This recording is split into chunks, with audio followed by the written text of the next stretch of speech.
السلام علیکم۔ یہ جوڑ چل رہا ہے نیپال اور راجستھان والوں کا عالمی مرکز حضرت نظام الدین بنگلے والی مسجد کے اندر، اور ساتھ ہی اس جوڑ کے اندر جو ہے بیان فرما رہے عالم امیر حضرت جی مولانا سعد صاحب۔ 23 ستمبر 2025 بعد فجر کا بیان ہے۔ تو آئیے ہم اور آپ مل کر سنتے ہیں اس بیان کو، حضرت جی کیا فرماتے ہیں اپنے اس بیان کے اندر۔ تو آئیے لے چلتے ہیں آپ حضرات کو بیان کی طرف۔ میرے انتہائی محترم بزرگ ساتھی ہو، ساری نیکیوں کی قبولیت کا مدار تقوی پر ہے۔ جو لوگ نیک اعمال کرنے میں اللہ سے ڈرتے نہیں، جو لوگ نیک اعمال کرنے میں اللہ سے نہیں ڈرتے، اللہ اکبر، ایسے لوگوں کے نیک اعمال کی توفیق کم ہوتی رہتی ہے۔ جو لوگ نیک اعمال کریں، گناہ کرنے میں نہیں کہہ رہا ہوں، جو لوگ نیک اعمال کرنے میں اللہ سے نہیں ڈرتے، ان کے عمل کی توفیق کم ہوتی رہتی ہے۔ یہ کہ عمل کی توفیق کا بڑھنا یہ ہے کہ نیک اعمال کرنے والے اپنے آپ کو اللہ کی عبادت میں اور اس کی اطاعت میں، اپنے آپ کو نیک اعمال کرنے والے اپنے آپ کو قصوروار یقین کرتے رہے۔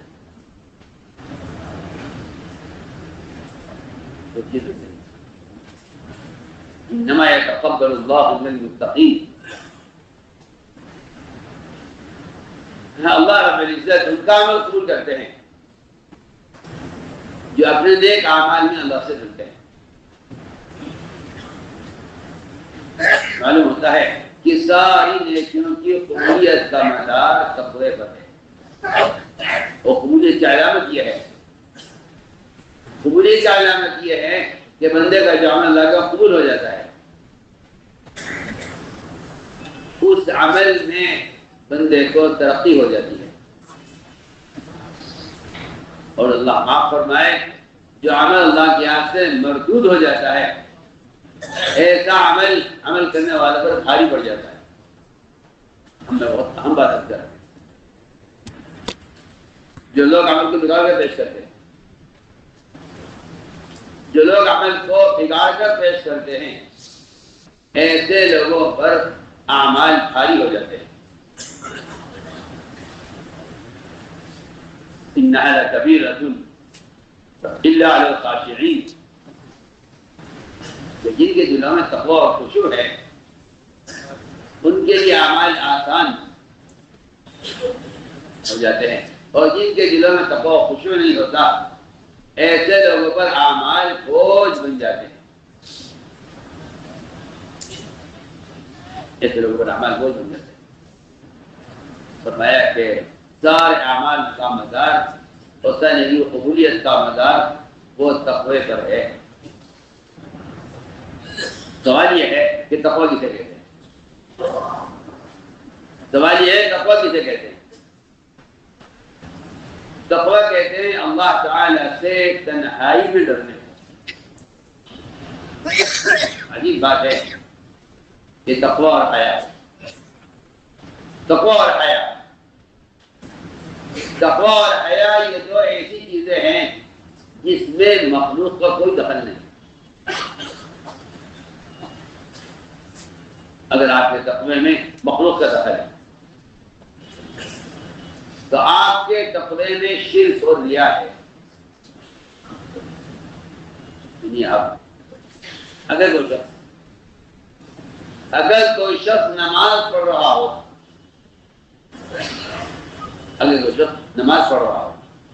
اچانک اس کا پیر یا اس کا شیخ یا اس کا استاد یا اس کا امیر اچانک آ جائے اور اس کی آمد سے اس کی نماز میں کچھ بہتری ہو جائے، میں بہت ضرور بات کر رہا ہوں، اس کے آنے سے اس کی نماز میں کچھ بہتری ہو جائے، قومے میں، جلسے میں، رکوع میں، سجدے میں، قیام میں.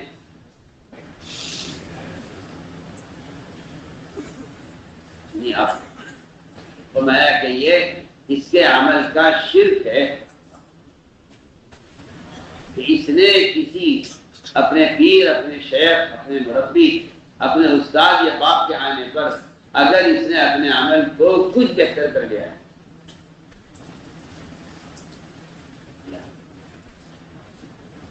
تو فرمایا کہ یہ اس کے عمل کا ریا ہے.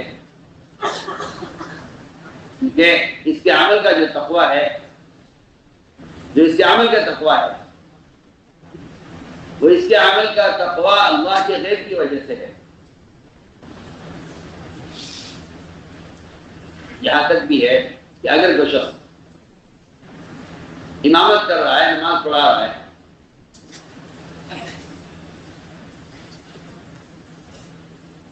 اور اس نے سامنے سے دیکھا کہ فلاں صاحب آ رہے ہیں جو میری نماز میں شریک ہوں گے، اس نے اگر ان کے لیے رکوع کو لمبا کر دیا یا قیام لمبا کر دیا اس خیال سے کہ یہ رکوع میں شریک ہو جائے یا یہ نماز کے قیام میں شریک ہو جائے، بعض ائمہ کا مذہب یہ ہے اس کی نماز فاسد ہو. آپ میری بات پر بہت توجہ دیں، میں بہت بنیادی باتیں آپ کروں.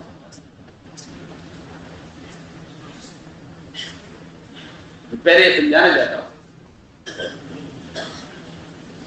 کہ عمل کا تقویٰ کیا ہے. میں پہلے یہ سمجھانا چاہتا ہوں کہ عمل کا تقویٰ کیا ہے. آپ کے عمل کی درستگی میں، آپ کے عمل کی بہتری میں اگر مخلوق کے خیال سے اور مخلوق کے آنے سے آپ کے عمل کی بہتری میں اضافہ ہوا ہے. اب ان بات پر بہت سے لوگ ہیں. میرا دل چاہتا ہے میں آپ کو مثال پیش کروں. اب میری بات پر توجہ دینا. ایک آدمی ہے جو تنہائی میں قرآن کی تلاوت کر رہا ہے. میں آپ کو بہت ہی اہم بات کہنا چاہتا ہوں. میں بتانا چاہتا ہوں آپ کو کہ عمل کا ریا کیا ہے. اللہ کے غیر کے لیے عمل کی تحسین سراسر ریا ہے، سراسر ریا.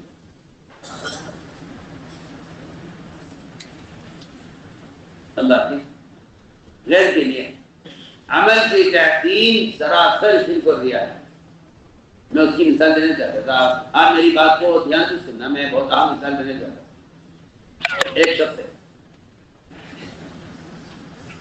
جو تنہائی میں بیٹھا قرآن پڑھ رہا ہے. آپ اس کی قرات سنیں اور یہ شخص اگر کسی جلسے قرات میں جہاں قرآن کی قرات کا مقابلہ ہو رہا ہو وہاں اس کی قرات میں بہت اہم بنیادی مثال آپ کو پیش کر رہا ہوں. اس طرف بالکل کوئی کسی کی توجہ نہیں. اگر کہیں 1500 آدمیوں کا مجمع ہو اور آپ وہاں ان کے درمیان قرآن کی قرات کر رہے ہوں تو آپ کی تلاوت کا، تجوید کا، حروف کی ادائیگی کا، مد و اخفا کا اتنا زیادہ اہتمام ہوگا کہ آپ کی پوری کوشش یہ ہوگی کہ یہ تمام لوگ میری قرات کو پسند کریں اور مجھے اس پر کوئی تمغہ ملے یا مجھے اس پر کوئی انعام ملے. میری بات کو دھیان میں یہی شخص اگر تنہائی میں تلاوت کر رہا ہو تو آپ مجھے بتائیے اس کی قرات کی تحسین، اس کے پڑھنے کا انداز، اس کے حروف کی ادائیگی کی کوشش کیا وہ ہوگی؟ میں بالکل آسان مثال پیش کر رہا ہوں. آپ توجہ دیں. اس کی قرات کی تحسین سامعین کی وجہ سے ہے. یہ اس کی قرأت کا ریا ہے. میں آپ کو مثال دیا اس کی قرأت کا منصاب نہیں، اس کی قرأت کا ریا ہے.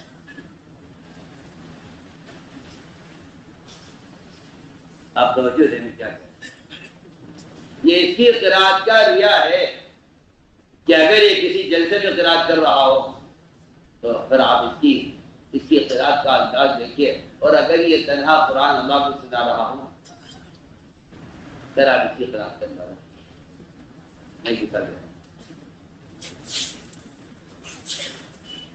صاحب لکھا ہے کہ اگر کوئی شخص تنہائی میں نماز پڑھ رہا ہے اور اچانک تو اس کا بڑا آ جائے اور یہ اس خیال سے کہ یہ میری نماز کو دیکھے گا، تو یہ اپنی نماز کو اپنے کسی بڑے کے خیال سے بہتر کر لے، تو یہ اس کے عمل کا ریا ہے. اس کے عمل کا ریا ہے، یہ اس کے عمل کا ریا ہے. آپ توجہ دیں گے بات کی. یہی حال تقوی کا ہے، یہی حال حیا کا ہے. اس لیے کہ دونوں کا تعلق، حیا اور تقوی کا تعلق محض اللہ کی ذات سے ہے. مخلوق سے حیا اور تقوی کا کوئی تعلق نہیں. مخلوق سے حیا اور تقوی کا کوئی تعلق نہیں. مخلوق سے حیا اور تقوی کا قطعی کوئی تعلق نہیں. حیا اور تقوی یہ دو ایسی صفتیں ہیں جن کا تعلق سوائے اللہ کے ساتھ کسی سے نہیں.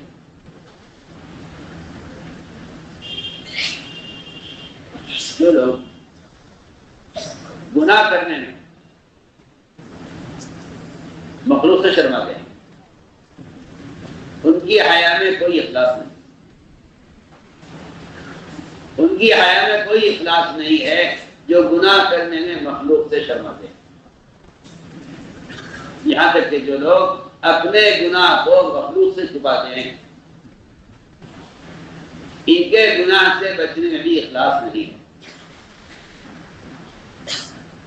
جو اپنے گناہ کو مخلوق سے چھپاتے ہیں، جو اپنے گناہ کو مخلوق سے چھپاتے ہیں ان میں حیا بھی نہیں ہے، تقوی بھی نہیں ہے.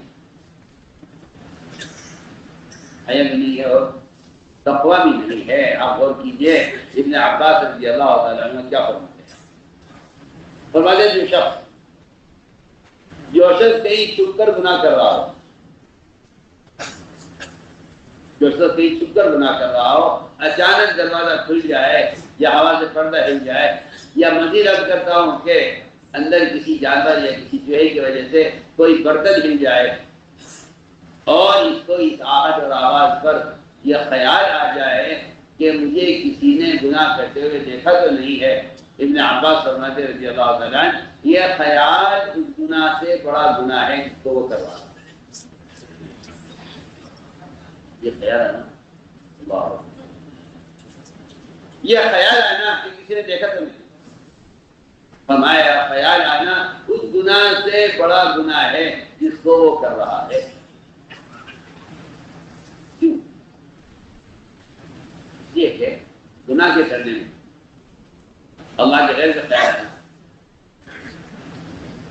گناہ کے کرنے میں اللہ کے غیر کا خیال آنا، یہ اللہ کے مقابلے میں اللہ کے غیر کا تعصب ہونا ہے. اللہ کے غیر کا تعصب ہے، یہ اللہ کے غیر کا تعصب ہے کہ آدمی گناہ کرنے میں اللہ کے غیر سے شرمائے یا گناہ کرنے میں اللہ کے غیر کا خوف کرے. یہ دونوں چیزیں اللہ کے غیر کے تعصب کی علامت ہے. اس کے لیے اللہ کے غیر کا تعصب، اس لیے بات بہت دیر میں رکھو کہ تقوی کا اخلاص ہوتا ہے، تقوی کا بھی اخلاص ہوتا ہے. تقوی کا بھی اخلاص ہوتا ہے کہ آپ کے دل میں جو تقوی ہے وہ تقوی اللہ کی ذات سے ہے یا مخلوق سے ہے. اس لیے فرمایا کہ حیا اور تقوی ان دونوں کا تعلق صرف اللہ کی ذات سے ہے. ان کا تعلق صرف اللہ کی ذات سے ہے. یہ شخص جو شخص اپنے گناہ کو مخلوق سے چھپاتا ہے، یہ جو آدمی گناہ کرنے میں مخلوق سے حیا کرتا ہے، فرمایا کہ اپنے گناہ کرنے میں مخلوق سے حیا کرنا، ایسا شخص بے حیا ہے، حیا والا نہیں ہے، اس لیے کہ حیا کا تعلق خالق سے مخلوق سے نہیں، حیا کا تعلق خالق سے ہے، مخلوق سے حیا کا کوئی تعلق نہیں۔ جو لوگ گناہ کھل کر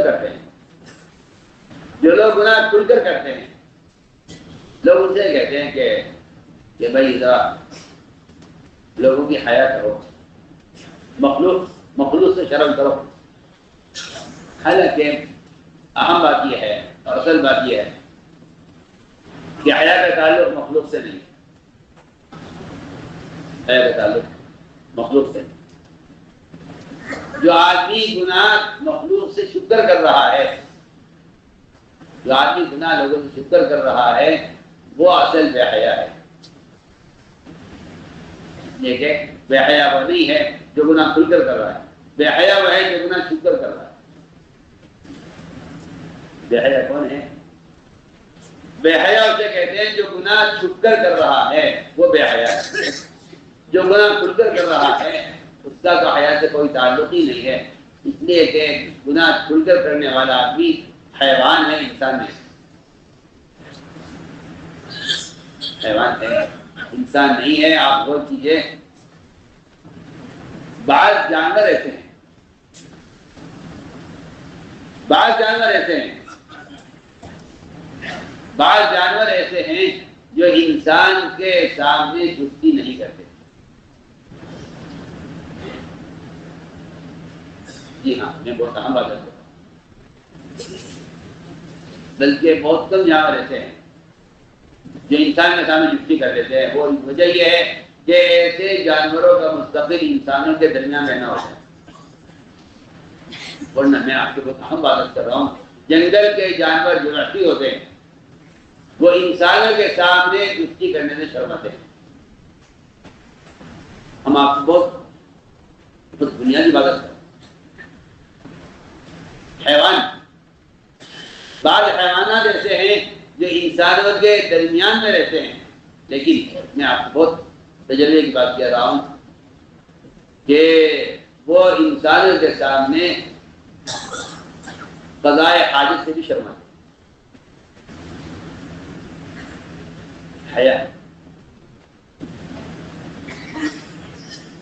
حیا میں بہت کام کی بات کہہ رہا ہوں۔ بلی کا مزاج ہے، میں آپ سے بہت بنیادی باتیں کر رہا ہوں، بلی کا مزاج ہے، آپ توجہ دیں میری بات کی طرف۔ بلی کا مزاج ہے کہ اگر اس کو کہیں چھپ کر قضائے حاجت کی جگہ نہ ملے تو مجبور ہو کر وہ اپنی آنکھوں کو بند کر لیتی ہے، اس خیال سے کہ مجھے کوئی دیکھ نہیں رہا۔ آپ دیکھیں گے، آپ اس کا تجربہ کریں گے کہ آپ کے گھر میں بلی ہمیشہ ایسی جگہ چھپ کر قضاء حاجت کرے گی جہاں آپ کا خیال بھی نہیں جائے گا۔ جی ہاں، اس لیے کہ اس کو حیا، شرم آتی ہے انسانوں کے سامنے قضاء حاجت۔ ہم آپ سے بہت بنیادی بات کر رہے ہیں۔ فرمایا کہ جو آدمی گناہ کرنے میں مخلوق سے شرما رہا ہے، فرمایا کہ یہ آدمی اس کے انسانوں میں شمار نہیں، اس کے انسان میں شمار نہیں ہے جو اپنے گناہ کرنے میں مخلوق کے سامنے کوئی گناہ کر رہا ہے۔ فرمایا کہ اس کے انسانوں میں شمار نہیں۔ حیا کسے کہتے ہیں؟ حیا کہتے ہیں اللہ سے تنہائی میں شرمانے۔ حیا کہتے ہیں اللہ سے تنہائی میں شرمانے کو۔ جو آدمی مخلوق کے سامنے گناہ کر رہا ہے، فرمایا کہ اس کا تو انسانوں میں شمار ہی نہیں ہے، اس کا تو جانوروں میں شمار ہے۔ آپ جب سلمان فارسی کی شادی ہوئی مجھے حیا اور تقویٰ یہ سمجھانا ہے پہلے. اس پر کیا وعدے ہیں بات کروں گا بعد میں. پہلے حیا اور تقویٰ کو سمجھنا چاہیے. حیا اور تقویٰ کیا ہے؟ سلمان فارسی کی شادی ہوئی. اگلے دن لوگوں نے کہا سلمان ہم نے رات کیسے گزاری؟ سلمان فارسی رضی اللہ تعالیٰ نے ان کے سوال شروع پھیر لیا. انہوں نے دوبارہ کہا کہ سلمان بتاؤ نا رات کیسے گزاری؟ انہوں نے پھر اعلان کیا. اس لیے کہ یہ لوگوں کی عادت ہوتی ہے کہ وہ دوستوں سے اپنی سہیلیوں سے عورتیں پوچھتی ہیں کہ رات کیسے گزری. سلمان فارسی نے 3 مرتبہ ان سے رخ پھیرا. انہوں نے زیادہ اصرار کیا تو سلمان فارسی رضی اللہ عنہ نے فرمایا میں تمہیں ایک حدیث سناتا ہوں. میں تم کو ایک حدیث سناتا ہوں. تم کے سوال کے جواب میں حدیث سنائی.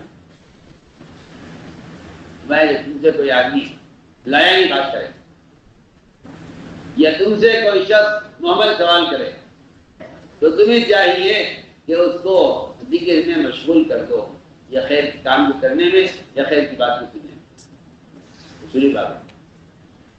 زبان فارسی کے سوال پر جواب یہ دیا کہ میں تمہیں حدیث سناتا ہوں.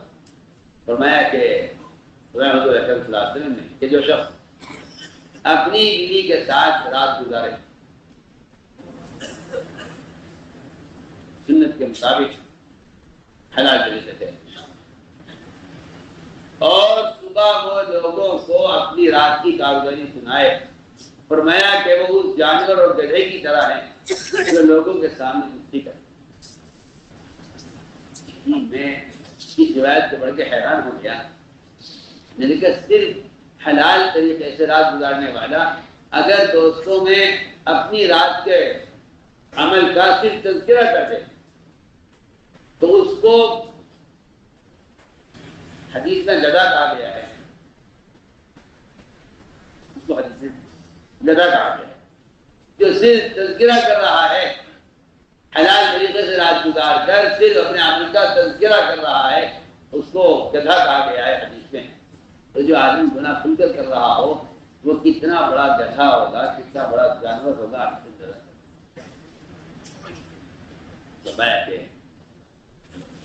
حیا کا تعلق تو تنہائی سے ہے. جو آدمی گناہ چھپ کر رہا ہے وہ بے حیا ہے. جو گناہ چھپ کر رہا ہے وہ جو آدمی گناہ چھپ کر رہا ہے وہ بے حیا ہے. میں عثمان رضی اللہ تعالی عنہ وہ غسل خانے میں اندھیرے میں جہاں کوئی دیکھنے والا نہ ہو وہاں وہ بدن کے کپڑے غسل میں اتارتے نہیں. کپڑوں کے ساتھ غسل کرتے کپڑوں کے ساتھ غسل کرتے تھے. غسل کر کے نکلے کسی نے دیکھا کہا کہ آپ تو نہا کے آ رہے ہیں کہ جی ہاں آپ کے کپڑے کی گیلے ہو گئے. فرمایا کہ ہم غسل خانے میں کپڑے نہیں اتارتے. کہ انہوں نے کہا جب کوئی دیکھنے والا نہیں ہے تو پھر آپ کے کپڑے اتارنے میں کیا حرج ہے. کہنے لگے کہ اللہ ہر جگہ دیکھتے ہیں. ہمیں اللہ سے شرم آتی ہے. ہمیں اللہ سے شرم آتی ہے. عجیب بات ہے. یہ واقعہ عثمان کے بارے میں ہے لیکن خدا کی آیت کہتی ہے کہ سارے صحابہ ایسے ہی تھے.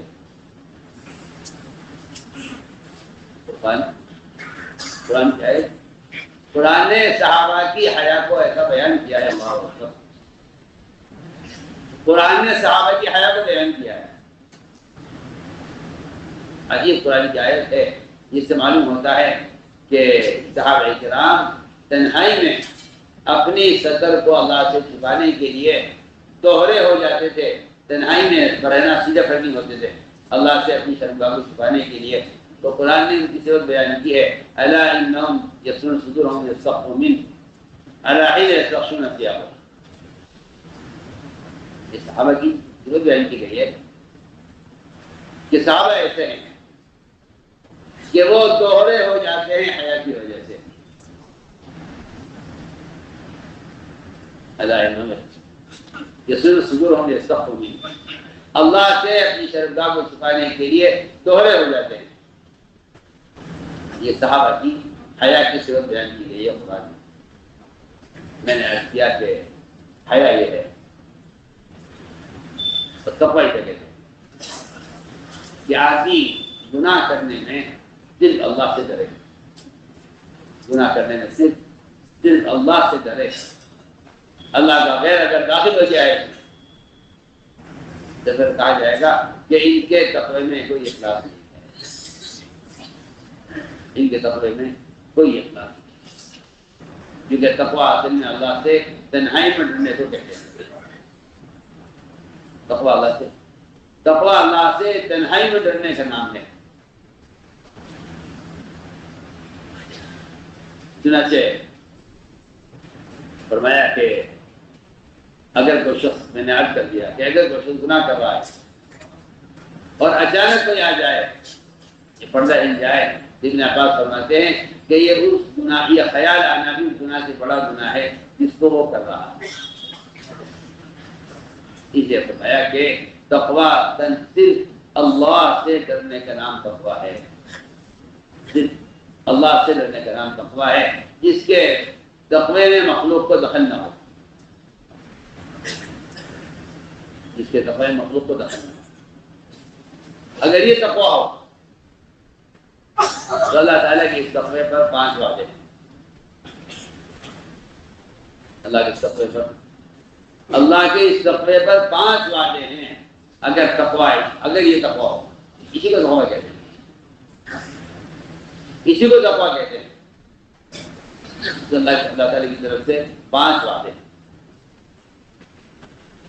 فرمایا کہ تقوی کی تعریف یہ ہے، تقوی کی تعریف یہ ہے کہ دونوں طرف کانٹے دار جھاڑیاں ہوں، درمیان میں تنگ راستہ ہو،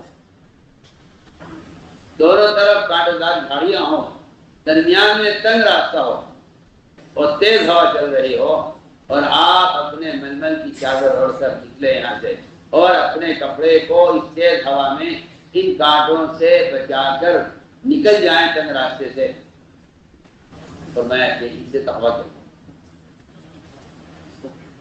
اس کو تقویٰ کرو، اس کو تقویٰ کرو۔ آدمی اپنے گناہ کی تعویل کرتا ہے، اپنے گناہ کی تعویل کرتا ہے کہ اپنے گناہ کی تعویل کرنا یہ تقوی کی ضد ہے۔ اپنے گناہ کی تعویل کرنا تقوی کی ضد ہے۔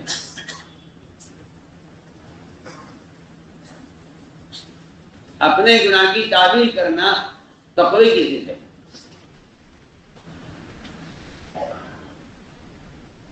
اور اپنے آپ کو متہم کرنا یہ تقوی کا تقاضا ہے۔ تقوی کی علامت ہے یہ کہ آدمی اپنے آپ کو متہم کرے اور اپنے گناہ کی تعویل کرے۔ جس آدمی کے دل میں تقوی نہیں ہوتا وہ اپنے گناہ کی تعویل کرتا ہے۔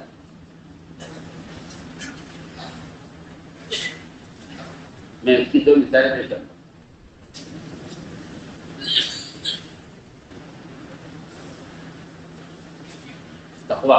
تقویٰ کہتے ہیں کمال احتیاط کو، جسے میں نے عرض کیا نا کہ دونوں طرف کانٹےدار جھاڑیاں ہوں، تیز ہوا ہو، اس میں سے آپ اپنے کپڑے بچا کر نکل جائیں۔ میں اس کی مثال کروں، تقوی کی مثال۔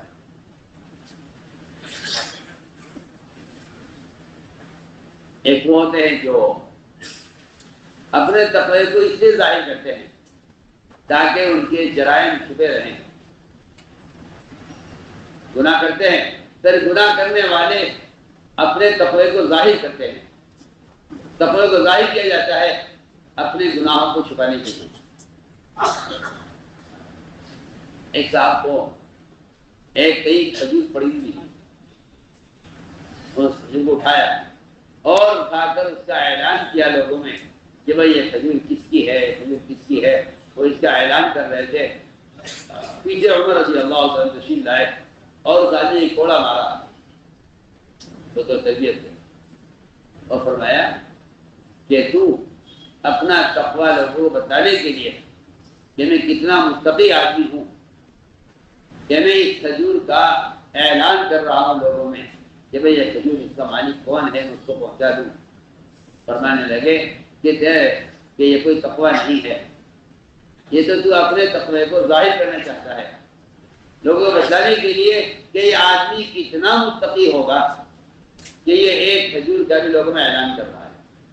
فرمایا تو کھا لے اور اپنے تقوی کا اظہار نہ کر، اپنے تقوی کا اظہار نہ کر، لوگوں میں نہ بتلا کہ متقی آدمی۔ فرمایا کھا لے، اس لیے کہ کتنی چیز کا کے بارے میں اعلان کرنا یہ آدمی کا اپنے تقوی کو ظاہر کرنا ہے۔ ایسے کچھ واقعہ پیش آیا، کچھ لوگوں نے حج کیا، حج کے بعد آ کے عبداللہ بن عمر سے مسئلہ معلوم کیا کہ جی ہم چاہتے ہیں ہمارا حج اللہ کا قبول ہو جائے،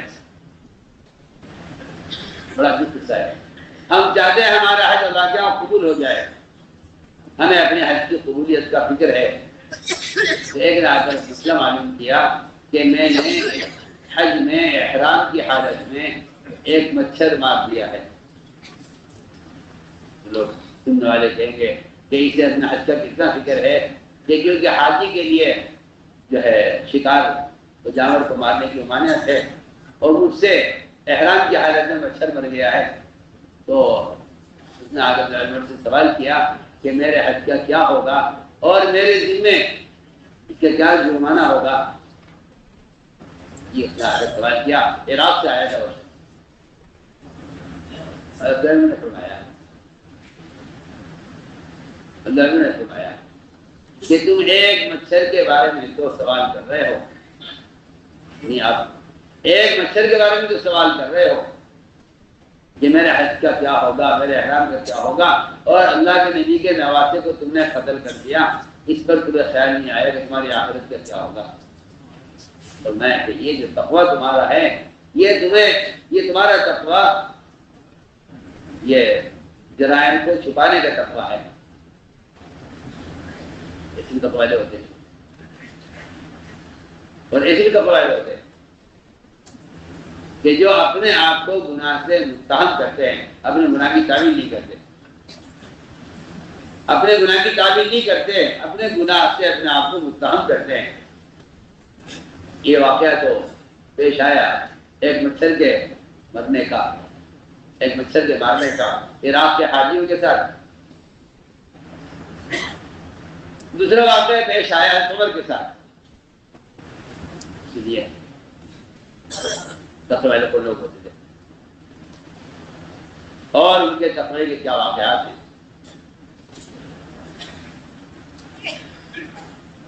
عمر رضی اللہ تعالیٰ نے احرام باندھا، لپیٹ پڑی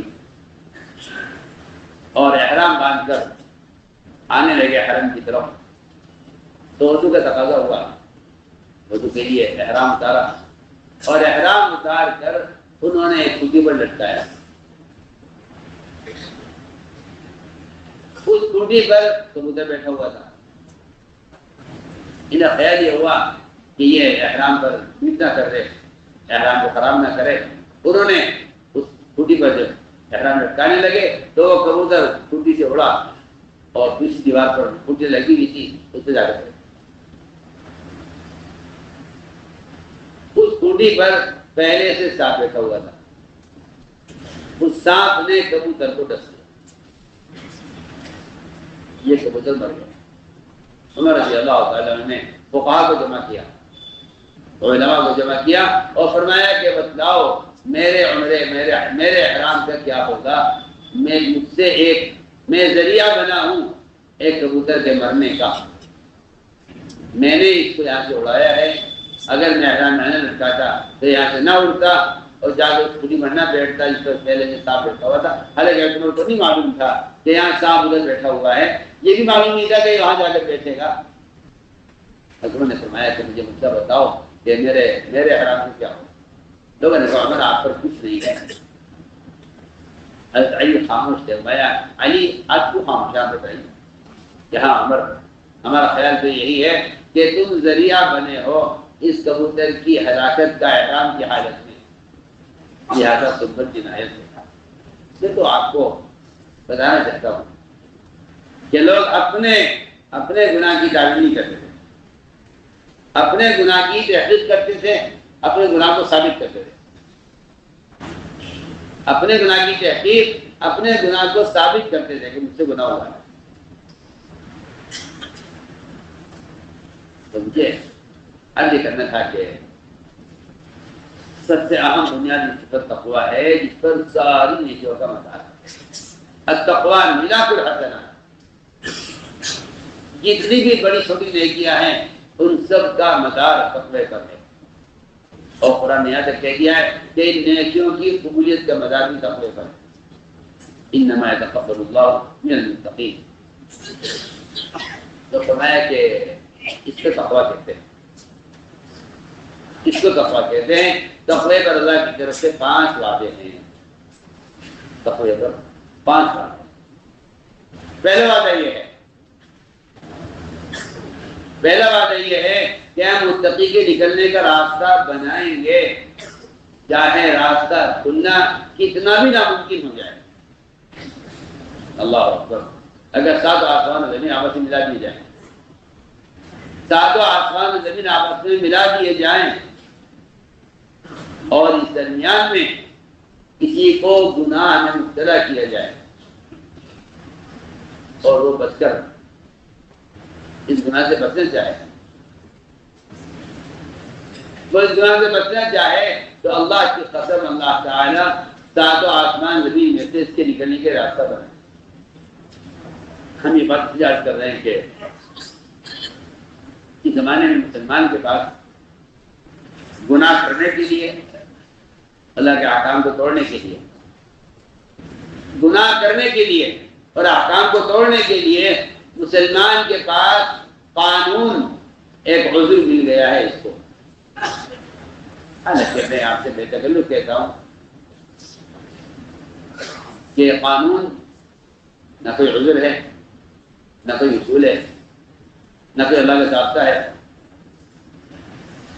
قوانین جتنے بھی ہیں اسلام کے احکام کے خلاف عالمی سطح پر جتنے قوانین ہیں, اگر کوئی میری بات پر توجہ دے لے تو حقیقت یہ ہے کہ یہ سارے قوانین مومن کے امتحان کے لیے ہیں کہ تم اس رکاوٹ میں کیا کوشش کرتے ہو. اور اس کوشش میں مسلمانوں کی اکثریت ناکام ہے, کیونکہ اکثریت میں کہتا ہوں اکثریت مجرم ہے, اس لیے کہ وہ اس کے خلاف کوشش نہیں کرتے. ورنہ یہ ناممکن بات ہے کہ اللہ تعالیٰ کوئی بندہ گناہ سے بچنا چاہے, اللہ اس کو نہ بچائے. وما ربک بظلام للعبید, کہ اللہ تعالیٰ بندوں پر ظلم کرنے والے نہیں ہیں کہ اس کو حرام سے بچنے کا حکم بھی دے اور حرام سے بچنے کا راستہ نہ دے. یہ کیسے ہو سکتا ہے؟ دنیا آج زمانے میں بے شمار قوانین اور بے شمار احکام ایسے ہیں جنہیں مسلمان قانون کی وجہ سے چھوڑ رہا ہے یہ کہہ کر کہ اس میں قانون کی خلاف ورزی ہو رہی ہے. اور مجھے لوگوں کو تعجب ہوتا ہے جو مخلوق کے بنائے ہوئے غلط قوانین کو تو اللہ کے سامنے پیش کرتے ہیں, اللہ کے بنائے ہوئے قانون کو کافر پر پیش نہیں کرتے. حالانکہ حقیقت یہ کہ اللہ کے قانون کافر پیش کرتے کہ میرا کوئی قانون. تو میں نے عرض کیا کہ رکاوٹیں پیش آتی, آدمی کو گناہ کرنے کے لیے مواقع دیے جاتے ہیں. کیونکہ اللہ تعالیٰ بندے کو گناہ کا موقع دے کر اللہ تعالیٰ اس کی تقوی کو جانچنا چاہتے ہیں. پکی بات. انسان کے اندر اللہ تعالیٰ نے وہ تقاضے رکھے ہیں، جو تقاضے آسان سے ٹکراتے ہیں۔ شہوت کا تقاضا ہے، زنا حرام ہے۔ جس آدمی میں شہوت کا تقاضا ہی نہ ہو اس کا زنا سے بچنا کوئی کمال نہیں ہے۔ ادھر شہوت کا تقاضا ہے، ادھر زنا حرام ہے۔ ادھر پیاس کا تقاضا ہے، ادھر روزہ فرض ہے۔ ادھر نیند کا تقاضا ہے، ادھر نماز فرض ہے۔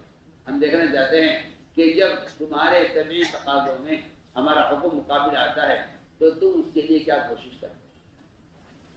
اس لیے میں نے عرض کیا کہ اللہ تعالیٰ آزما کے دیکھتے ہیں، کیونکہ وعدہ ہے کہ جو آدمی گناہ سے بچ کر بھاگے گا ہم اس کے راستہ نکالیں گے۔ یوسف علیہ السلام کو گناہ مقرر کیا گیا اور اس کے لیے سارے راستے بند کیے گئے، یہ بچ کر نکل نہ سکے۔ لیکن یوسف علیہ السلام یہ جانتے ہوئے کہ دروازے بند ہیں، اٹھ کے بھاگے تو اللہ تعالیٰ نے ہر دروازے کو دروازے پر پہنچنے سے پہلے کھول دیا۔ جس دروازے پر پہنچتے تھے وہ دروازہ پہلے کھل جایا کرتا تھا۔ یہ اللہ کا وعدہ ہے کہ جو آدمی گناہ پر قدرت ہوتے ہوئے بھی گناہ سے بچے گا،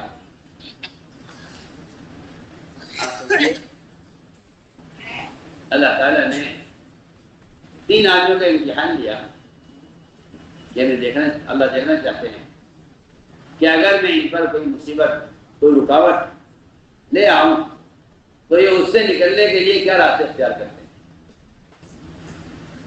اللہ تعالیٰ نے 3 آدمی نکلے تھے راستے میں، بارش ہوئی، غار میں داخل ہوئے، اوپر سے چٹان سرکی اور چٹان نے غار کا راستہ ایسا بند کر دیا کہ یہاں سوائے موت کی کچھ نظر نہیں آتی۔ اللہ تعالیٰ نے ان کو آزمایا کہ دیکھیں یہ نکلنے کی کیا کوشش کرتے ہیں، کیا پیش کرتے ہیں۔ اس نے میں کہنا چاہتا تھا کہ اس میں ایک نوجوان کا حصہ ہے۔ اس نوجوان کو اپنے چچا کی لڑکی سے محبت تھی، اور ایسی محبت کی کو کہتا ہے کہ دنیا میں ایسی محبت کی کوئی مثال پیش نہیں کر سکتا جیسی محبت مجھے تھی۔ کہتا ہے کہ ایک وقت ایسا آیا اس لڑکی پر کہ وہ قحط سیالی میں اور فقر میں اور سخت پریشانی میں آ گئی، اور وہ محتاج ہو کر میرے پاس آئی مجھ سے مال کا سوال کرنے کے لیے۔ میں نے کہا کہ میری شرط پوری کر دو، میں تمہاری مدد کروں گا۔ میری شرط پوری کرو میں تمہاری مدد کروں گا۔ شرط یہ ہے کہ اپنے بدن کو میرے حوالے کرو، یہ میری شرط۔ میں بتانا چاہتا ہوں کہ تقوی پر راستے کیسے کھلتے ہیں۔ لڑکے نے کہا اپنے بدن کو میرے حوالے کر دو، اس شرط پر ہماری مدد کرو۔ ایک بات ہماری ہمیشہ یاد رکھنا، سب سے بڑا کمینہ اور سب سے بڑا ظلیم اور اللہ کی نظر میں سب سے زیادہ مجرم وہ شخص ہے جو کسی کی مجبوری سے ناجائز فائدہ اٹھائے۔ کریم اسے کہتے ہیں جو کسی کو بلا معاوضہ نفع پہنچانے والا ہو، وہ کریم ہوتا ہے۔ جو بلا معاوضہ کسی کو فائدہ پہنچائے وہ کریم ہوتا ہے، اور جو آدمی کسی کی مجبوری سے فائدہ اٹھائے وہ لئیم ہوتا ہے، کریم نہیں ہوتا۔ لئیم کہتے ہیں کمینے آدمی۔ میں آپ کو بہت بنیادی بات اختیار کرنا چاہتا ہوں۔ دنیا میں مال کمانے کے 2 راستے، ہماری بات ہوتی ہے سنیں گے آپ۔ دنیا میں مال کمانے کے 2 راستے ہیں، ہماری بات یاد رکھنا اور بہت ضروری بتانا پڑتا ہے۔ دنیا میں گزارا کرنے کے لیے اور اپنی ضرورت کے لیے مال کمانے کے واسطے دو راستے ہیں۔ ایک راستہ مخلوق کو نفع پہنچا کر، ایک راستہ مخلوق سے نفع اٹھا کر۔ دو راستے دنیا میں ہیں، مخلوق سے نفع اٹھا کر یا مخلوق کو نفع پہنچا کر۔ یہ دو راستے دنیا میں کمانے کے ہیں۔ ان میں ایک راستہ یہ ہے، ایک راستہ یہ ہے کہ آپ مخلوق سے فائدہ اٹھانے کی غرض سے، اس میں کہا کرتا ہوں کہ تین کام۔ تعلیم سب سے پہلے، تعلیم دینا، تعلیم دینا۔ دوسرا کام صحیح وہ ڈاکٹری، کسی بیمار کا علاج کرنا۔ اور تیسرا کام وکالت، ہمارے پاس بہت دھیان میں سنا۔ تیسرا کام وکالت، کسے کہتے ہیں وکالت؟ وکالت کہتے ہیں مظلوم کی لیے سفارش اور مظلوم کو اس کا حق دلوانے کی کوشش کرنا۔ مظلوم کو اس کا حق دلوانے کی کوشش کرنا، اس سے وکالت کہتے ہیں۔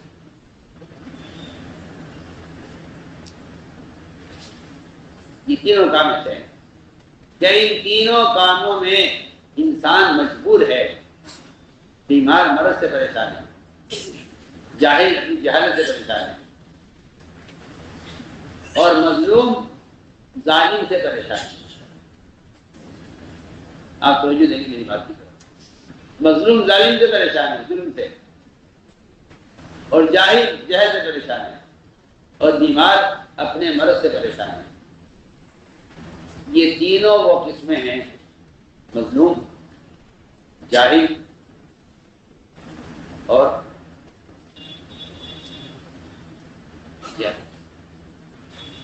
مظلوم اور جاہل اور بیمار۔ اب میری بات پر توجہ دیں، میں کچھ کہنا چاہتا ہوں۔ یہ تینوں وہ قسمیں ہیں جن سے فائدہ اٹھانا کمینے پن کی بات ہے۔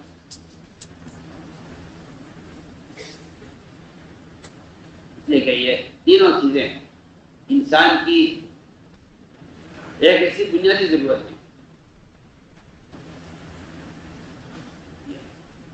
وکیل کا کام یہ ہے، وکیل کا کام یہ ہے کہ وہ ظالم سے حق لے کر مظلوم کو دے۔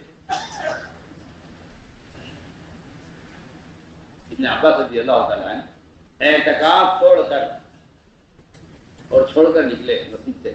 لوگوں نے یاد بھی دلایا کہ آپ کا اعتکاف ہے، اور میں مجھے بھی معلوم ہے کہ اعتکاف کسے کہتے ہیں، مجھے بھی معلوم ہے کہ اعتکاف کے لیے کیا شرائط ہیں، مجھے بھی معلوم ہے کہ اعتکاف کرنے والا اعتکاف سے باہر نہیں نکل سکتا، مجھے بھی خبر ہے۔ لیکن ایک مظلوم کو اس کا حق دلوانے کے لیے یا اس کے لیے سفارش کرنے کے لیے کوئی آدمی قدم اٹھاتا ہے اور اعتکاف چھوڑ کر بھی نکل جائے تو اس کے لیے 10 سال کے اعتکاف سے بہتر ہے۔ 10 سال کے اعتکاف سے بہتر ہے ایک مظلوم کی حمایت، ایک مظلوم کو اس کا حق دلوانا۔ آپ غور کریں، وکیل کہتا ہے کہ میں آپ کا حق دلوا دوں گا۔ آج کل عام بیماری ہے لوگوں میں، کسی کے مکان پر، یتیموں کی زمین پر قبضہ کرنا ہو تو آسان راستہ ہے، آدمی جڑے کاغذ بنوا لیتا ہے اور کسی راستے سے کوشش کر کے کسی کے مکان پر، کسی کی دکان پر قبضہ کر لیتا ہے۔ وہ وکیل سے کہتا ہے کہ جی میرا مکان ہے، اس کو کسی نے قبضہ کر لیا ہے، آپ میرا مکان اس ظالم سے اور اس ڈاکو سے، اس غاصب سے آپ میرا مکان چھوڑوا دیجیے۔ مکان کتنے کا ہے؟ 50 لاکھ کا مکان ہے، آپ کیا لیں گے کہ جی میں 25 لاکھ لوں گا، آپ کو مکان کے لیے آپ کو۔ ان دونوں میں کیا فرق ہے؟ جو مکان پہ قبضہ کر رہا ہے 50 لاکھ دبا کے بیٹھا ہے، اور جو دلوا رہا ہے 25 لاکھ لے رہا ہے، ان دونوں میں صرف 25 لاکھ کا فرق نہیں تو میں آپ سے بہت بنیادی بات کروں۔ اگر یہ 50 لاکھ لے کر اس آدمی پر ظلم کر رہا ہے تو وکیل 25 لاکھ لے کر اس مظلوم پر ظلم کر رہا ہے۔ ہم نے ایک بات کی، کسی کی مجبوری سے ناجائز فائدہ اٹھانا، ایسے ہی ناٹ کرنے جا رہا ہوں، ایسے ہی ناٹ کرنے جا رہا ہوں۔ ایک آدمی بیمار ہے، ایک آدمی بیمار ہے، اور آپ نے ڈاکٹری کو اپنی آمدنی کا ذریعہ سمجھا ہوا ہے، آپ کو تو بیچارہ ضرورت سے پریشان ہے، اور آپ ایک بیمار سے اپنی خواہش پوری کر رہے ہیں۔ آپ ایک بیمار آدمی سے اپنی خواہش پوری کر رہے ہیں۔ میں بہت اہم بات کہہ رہا ہوں، بیمار آدمی سے آپ خواہش پوری کر رہے ہیں۔ آپ کی خواہش ہے، آپ کی خواہش ہے کہ مجھے بیماروں سے 10 لاکھ روپے کمانے ہیں۔ آپ سوچیے، آپ بیمار آدمی سے اپنی خواہش پوری کر رہے ہیں، جبکہ بیمار آدمی سے اپنی ضرورت کا پورا کروانا بھی اچھی بات نہیں ہے۔ آپ کسی بیمار آدمی سے کہیں کہ آپ ذرا میرا بڑا کام کر دیں، تو آپ سے آپ بیمار آدمی سے کام لینا، میں ایک بہت اچھی مثال آپ کو دے رہا ہوں، بیمار آدمی سے کام لینا کتنی بد اخلاقی کی بات ہوتی ہے۔ بجائے اس کے کہ آپ بیمار آدمی کی مدد کریں، اس کو سہارا دیں، آپ بیمار آدمی سے اگر کام لیتے ہیں تو کہا جائے گا کہ بڑے بد اخلاق ہیں آپ، اور آپ بیمار آدمی سے اپنے صرف ملاقات کی فیس لیتے ہیں۔ وہ کہتا ہے فیس چاہیے۔ آپ دیکھیں گے غریب طبقہ بہت سی بیماریوں کو اس لیے برداشت کر لیتا ہے کہ اس کے بعد اس کے علاج مل رہا ہے، اور آپ یہ کہتے ہیں کہ نہیں، میرا یہ کہنا چاہیے کہ ڈاکٹر کہتا ہے میرا معاش ہے، یہ میرا معاش ہے۔ حالانکہ میں عرض کر رہا ہوں کہ ڈاکٹر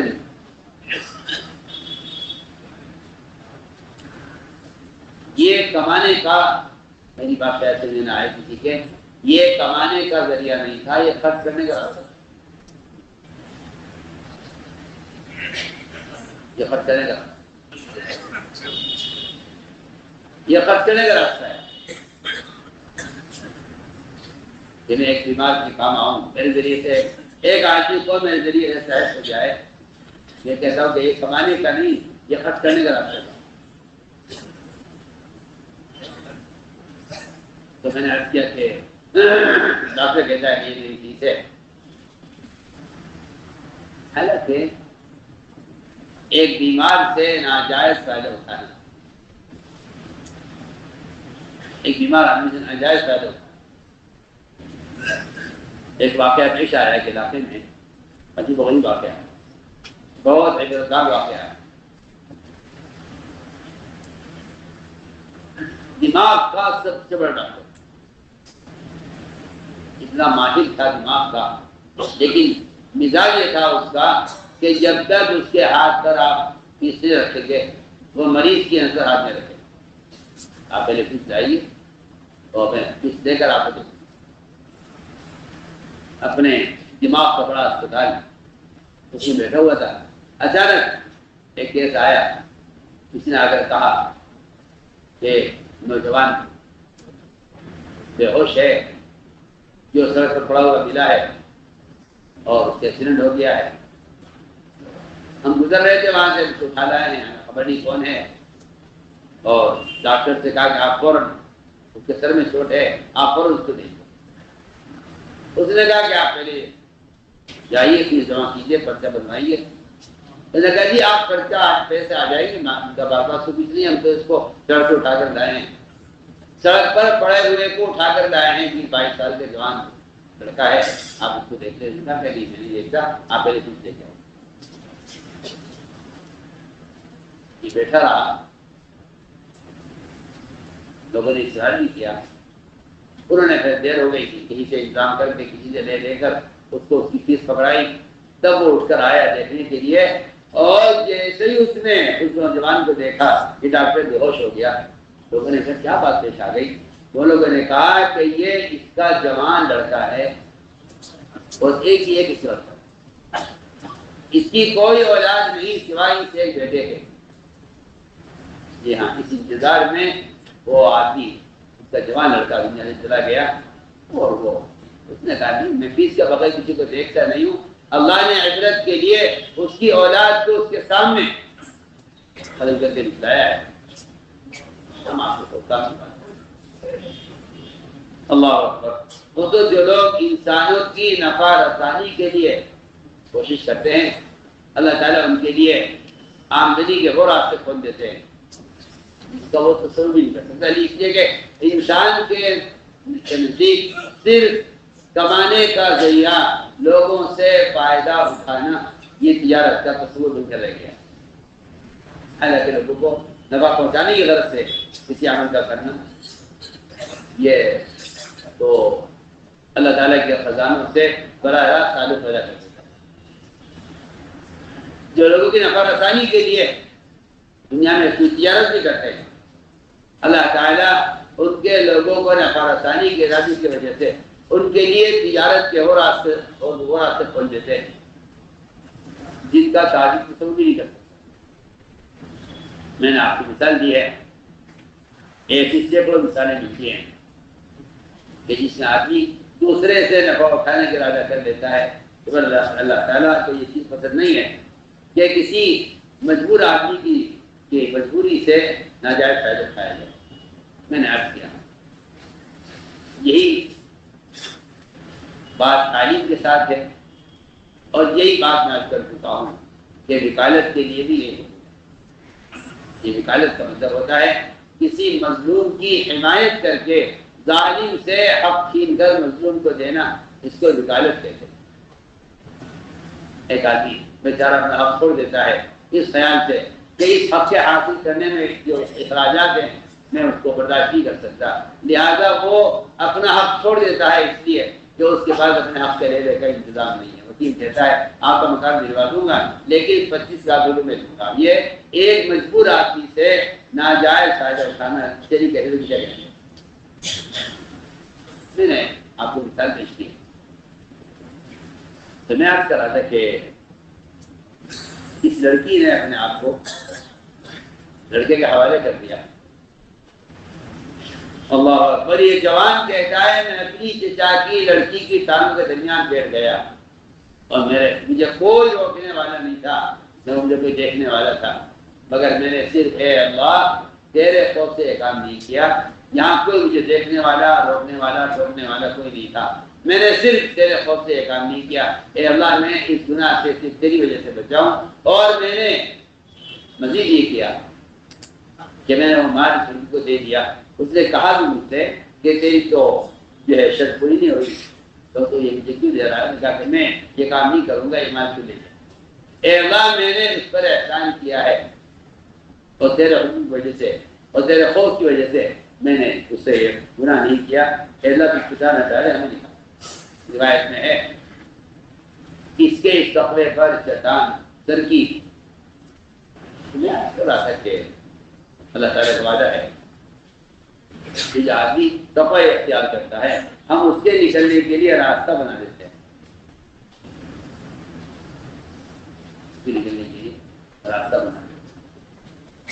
ایک بات یہ ہے تقوی من يتق الله يجعل له مخرجا ويرزقه من حيث لا يحتسب. اور ہم ایسی جگہ سے دیتے ہیں جہاں ان کا گمان خیال نہیں پہنچ سکتا. ایک صحابی تھے اور بھی نمائیں مشرکین کے قید تھے اور اتنا عرصہ وہ مشرکین کے قید میں رہے کہ ان کے والدین ان کی رہائی سے مایوس ہو گئے کہ یہ اس کی واپسی نہیں. حالات معلوم کرتے تھے لوگوں کے ذریعے, پتہ چلا کہ اس کو تانت سے باندھا ہوا ہے.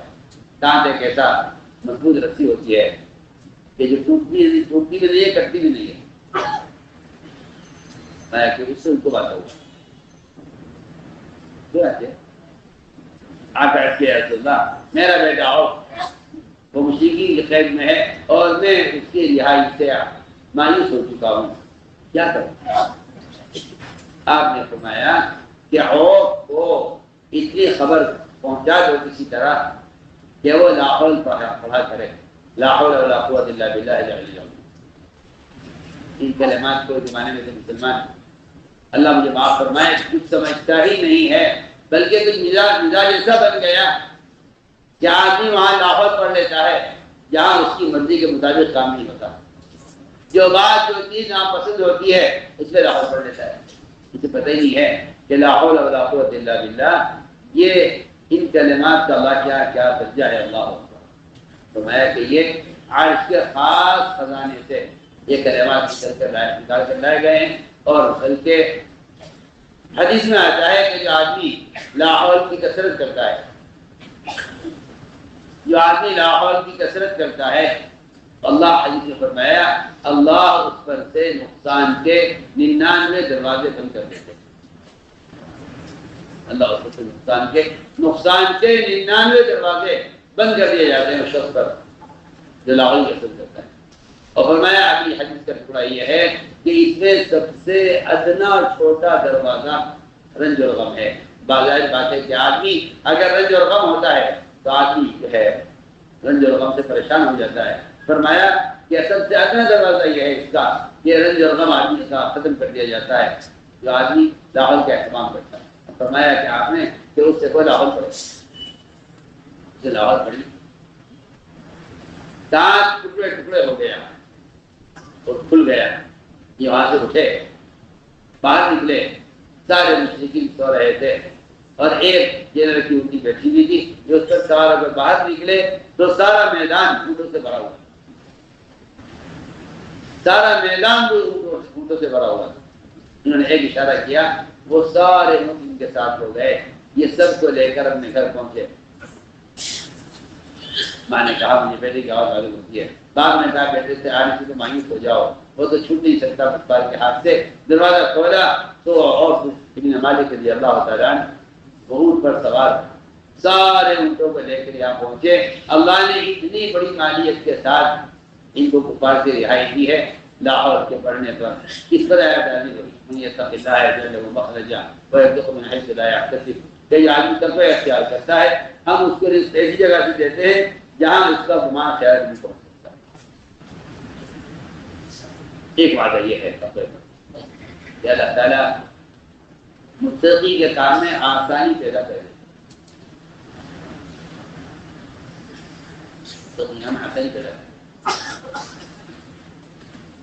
متقی کام میں آسانی پیدا کر دے۔ لوگ اپنی تجارتوں میں اور اپنے کاروبار میں حرام کو داخل کرتے ہیں سہولت کے لیے، حالانکہ حرام راستوں سے سہولت نہیں آتی کاروبار میں بلکہ دشواریاں پیدا ہوتی ہیں، اس لیے کہ سہولت کا وعدہ تقوی پر ہے۔ سب سے آسان آپ کو دنیا میں، پوری دنیا میں، ہر ملک میں سب سے آسان راستہ لون اور سود کا ہے، حالانکہ اتنی سہولت کا راستہ جو دنیا میں ہے تجارت اور زراعت کے لیے، وہ سارے سہولت کے راستے آپ کو حرام راستوں میں ہیں۔ ہر حرام راستہ انتہائی آسان اور سہولت کا ہوگا، اور ہر حلال اور جائز راستے میں دشواریاں ہوں گی، اور اس کی حقیقت یہی ہے کہ اللہ تعالیٰ اپنے بندوں کا امتحان لینے کے لیے ان کو حلال راستوں میں دشواری سے گزاریں گے اور حرام راستوں میں سہولتیں ہی سہولتیں ملیں گی، لیکن اس کے بعد جو مصیبتیں آئیں گی ان مصیبتوں کا کوئی علاج نہیں ہوگا۔ اور فرمایا کہ یہ ہمارا وعدہ ہے کہ جو آدمی کوشش کر کے حلال راستے اختیار کرتا ہے ہم اس کے کام میں آسانی پیدا کر دیتے ہیں۔ بعض صحابہ کے باغات سال میں 2 مرتبہ پھل دیا کرتے تھے، ایسے بھی صحابہ ہیں۔ ان کے باغات سال میں 2 مرتبہ پھل دیا کرتے تھے، ایسے بھی صحابہ ہیں۔ صحابہ فرماتے ہیں کہ ہماری تجارت کا حال تو یہ تھا کہ ہم مٹی بیچتے تھے اور سونے کا نفع حاصل کرتے تھے۔ یہ مثال ہے صحابہ کے کاروبار کی، کہ کاروبار مٹی کا کرتے تھے اور نفع سونے کا حاصل کرتے تھے. اس لیے آپ غور کریں گے کہ صحابہ کے سال کا اکثر حصہ خروج میں گزر جایا کرتا تھا. زیارت ضرور کرتے تھے. ایسا نہیں تھا کہ اللہ تعالیٰ صحابہ کو زیارت فارغ کر کے آسمان ان کے کھانے اترا کرتے تھے. غیبی مددوں کی کہیں کہیں مثالیں ملتی ہیں، ورنہ یہ کہیں ثابت نہیں ہے کہ صحابہ کو ان کے ایمان نے اسباب سے فارغ کر دیا ہو. یہ ثابت نہیں ہے. اللہ کا وعدہ ہے کہ جب اختیار کریں گے ہم ان کے لیے ان کے کام میں آسانی پیدا کریں گے. اور یہ اللہ تعالیٰ کا پکا وعدہ ہے کہ ہم ان کے مشکل اسباب کو آسان کر دیں گے. چنانچہ مثال ہے اس کی کہ اللہ تعالیٰ تقوی اختیار کرنے والوں کے کام میں آسانیاں کیسے پیدا کریں گے. داؤد علیہ السلام بادشاہ تھے اور اللہ نے خلافت بادشاہ دی تھی نبوت کے ساتھ. بادشاہ کی نبوت کے ساتھ وہ اپنا ذاتی خرچ بیت المال سے نکالتے. بادشاہ کا مال، بادشاہ کا ملک، بادشاہ کا خزانہ جو سارے ملک کو خرچ کرتے ہوں انہیں کیا ضرورت ہے کچھ کرنے کی، وہ اپنا ذاتی خرچ بیت المال سے دیا کرتے تھے. یہ بات اللہ تعالیٰ کو پسند نہیں تھی. یہ بات اللہ تعالیٰ کو پسند نہیں ہے کہ ملک کا وزیر، ملک کا صدر، ملک کا بادشاہ وہ اپنا ذاتی خرچ بیت المال سے لے، اس لیے کہ وہ پبلک کے مال کا مالی ہے، مالک نہیں ہے. وہ نگراں ہے، مالک نہیں. آپ دیکھیں گے صحابہ میں یہ صفت تھی کہ وہ بڑے بڑے ملکوں میں گورنر بنا کر بھیجے جاتے تھے. سلمان فارسی رضی اللہ عنہ گورنر تھے. عمر رضی اللہ تعالیٰ 5000 ان کا وظیفہ بھیجتے تھے اور وہ یہ کہتے تھے کہ اگر میں یہ 5000 روپے اس کا کچھ حصہ اپنی ذات پر خرچ کروں اور اس سے میں اپنی تنخواہ نکالوں تو پھر اللہ تعالیٰ یہ کہیں گے کہ سلمان تمہیں تمہاری خدمت کا بدلہ دنیا میں مل گیا. ہاں باقی عرض کرتا ہوں کہ دو چیزیں ہیں، اجر اور اجرت. اجر اور اجرت، اجر اور اجرت، کیا آپ کو اجر بھی ملے اجرت بھی ملے؟ آپ کو اجر بھی ملے اجرت بھی ملے. صحابہ کرام ان دونوں چیزوں کو جمع کرنا نہیں چاہتے کہ اجر بھی مل جائے اور اجرت بھی مل جائے. یہ کہتے تھے کہ اگر دینی خدمات پر ہم نے اجرت لے لی تو آخرت کے اجر کا کیا ہوگا؟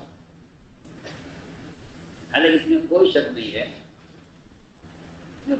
ہے کہ جو لوگ دنیاوی سارے تقاضوں سے فارغ ہو کر اور سارے کام چھوڑ کر دینی خدمات میں مشغول ہیں، ان کو اگر ان کے وقت کا بدل دیا جاتا ہے تو ان کا اجر اللہ کے یہاں یقین محفوظ ہے.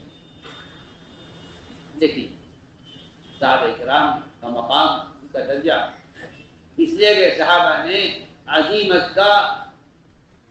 عظیمت کی سطح قائم کی ہے اور عظیمت کی سطح مطلوب ہے چاہے زمانہ کتنے گزر جائے. رخصت کی اجازت ہے اور عظیمت کی ضرورت ہے. رخصت کی اجازت ہے، عظیمت کی ضرورت ہے. صحابہ کرام وہ یہ سوچتے تھے کہ اگر ہم نے اجرت لے لی، اگر خدمت کی اجرت لے لی تو اجر کا کیا ہوگا؟ سلمان فارسی رضی اللہ تعالیٰ عنہ گورنر تھے. 5000 درہم عمر رضی اللہ تعالیٰ عنہ ان کی تنخواہ دیا کرتے تھے اور وہ 5,000 میں سے اپنی ذات پر 1 پیسہ بھی خرچ نہیں کرتے. وہ یہ کہتے تھے کہ یہ جتنا مال ہے یہ تو میرا اپنا ہے نہیں، میرا تو ہے جس کو میں اپنے ہاتھ سے کماؤں وہ میرا ہے، جس کو میں اپنے ہاتھ سے کماؤں وہ میرا مال ہے، یہ میرا مال نہیں.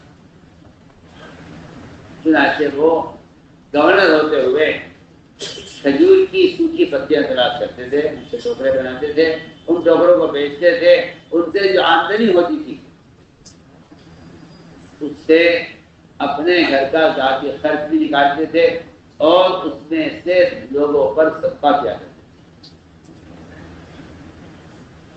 یہ کہ سب اصل وہ ہے اپنی ذاتی کمائی سے صدقہ کرے. اگر کوئی آدمی کسی کے دیے ہوئے مال کو خرچ کر دے تو اس سے کیا کمانا؟ تو چنانچہ وہ اعتبار کہ جاؤ وظیفہ تو خرچ کر دیا کریں دوسروں پر، یعنی میرا مال ہی نہیں، اس کا خرچ کرنا کوئی کمال نہیں.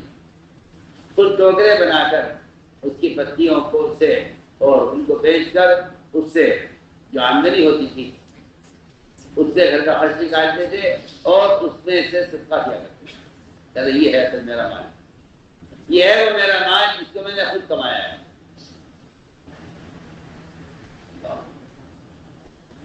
ایسے سلمان فارسی رضی اللہ تعالیٰ عنہ. اور باقی ایسے تقوی والے آدمی ایسے متواضع بھی ہوتے ہیں. یہ اللہ نے ان کو لمبی عمر دی اور لوگ ان کی زیارت کی جایا کرتے تھے. کچھ لوگوں کو خیال ہوا کہ چلو سلمان فارسی کی زیارت کرتے ہیں چل کر. وہ آئے سلمان سے ملاقات کے لیے، زیارت کی اور کہا کہ سلمان ہم آپ سے ملاقات کے لیے آئے ہیں اس لیے کہ صحابہ میں سے آپ باقی رہ گئے ہیں، ہم آپ کی زیارت کے لیے آئے ہیں. سلمان فارسی رضی اللہ تعالیٰ نے فرمایا کیوں آئے ہو زیارت کے لیے؟ کہنے کہ اس لیے کہ آپ اللہ کے رسول کے صحابی ہیں. فرمایا کہ میں تو صحابی نہیں،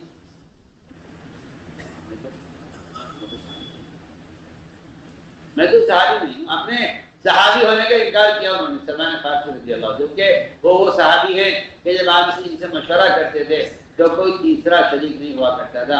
آپ کے یہاں اتنے معتمد مشیر تھے آپ کے، آپ نے خندق کے کھودنے کا فیصلہ سلمان فارسی کے رائے پر کیا. اس درجے کے سلمان فارسی کہنے کہ میں تو صحابی نہیں، میں تو صحابی نہیں ہوں. لوگ کہنے کہ چلو اٹھو یہاں سے، یہ تو کوئی اور سلمان ہے، ہمیں تو ان سلمان کی تلاش ہے جو صحابی کا. چنانچہ لوگ انکار کر کے کھڑے ہو گئے. نکلتے نکلتے ایک صحابی ان سے پوچھ لیا کہ کیا آپ نے اللہ کے رسول کو دیکھا ہے؟ کیا نہیں دیکھا، ہماری کچھ زندگی گزری ہے ان کے ساتھ، ہم تو جوانی میں آ گئے تھے اور آپ ان کے ساتھ رہے، غزوات میں، مشوروں میں، مدینے میں، باہر سفر میں، حضر میں ہم آپ کے ساتھ ہوا کرتے تھے. تو رکا پھر آپ کیوں انکار کرے کہ میں صحابی نہیں؟ فرمایا کہ دیکھو ہمارے صحابی ہونے کا فیصلہ اگر آپ کے ساتھ جنت کا داخلہ ہو گیا تب تو ہم صحابی ہیں، اور اگر وہاں ہمیں آپ سے الگ کر دیا گیا تو ہم دنیا میں کہتے کہتے ہیں صحابی. آپ یہ سلمان فارسی نے جواب دیا. وہ نے کیا کہ ایسے ہوتے صحابہ سفر والے. تو میں نے عرض کیا کہ بات اصل یہ تھی کہ صحابہ اجرت اور اجر اس کو جمع کرنا نہیں جانتے تھے کہ یہ دونوں کبھی جمع ہوتے. آج بھی یہ بات ہے کہ دین کے تمام شعبوں میں کام کرنے والوں کو چاہیے کہ وہ اس اجرت کو اپنی خدمت کا بدل نہ سمجھیں بلکہ اپنے وقت کا بدل سمجھیں کہ ہم سارے کام چھوڑ کر اس میں لگے ہوئے ہیں.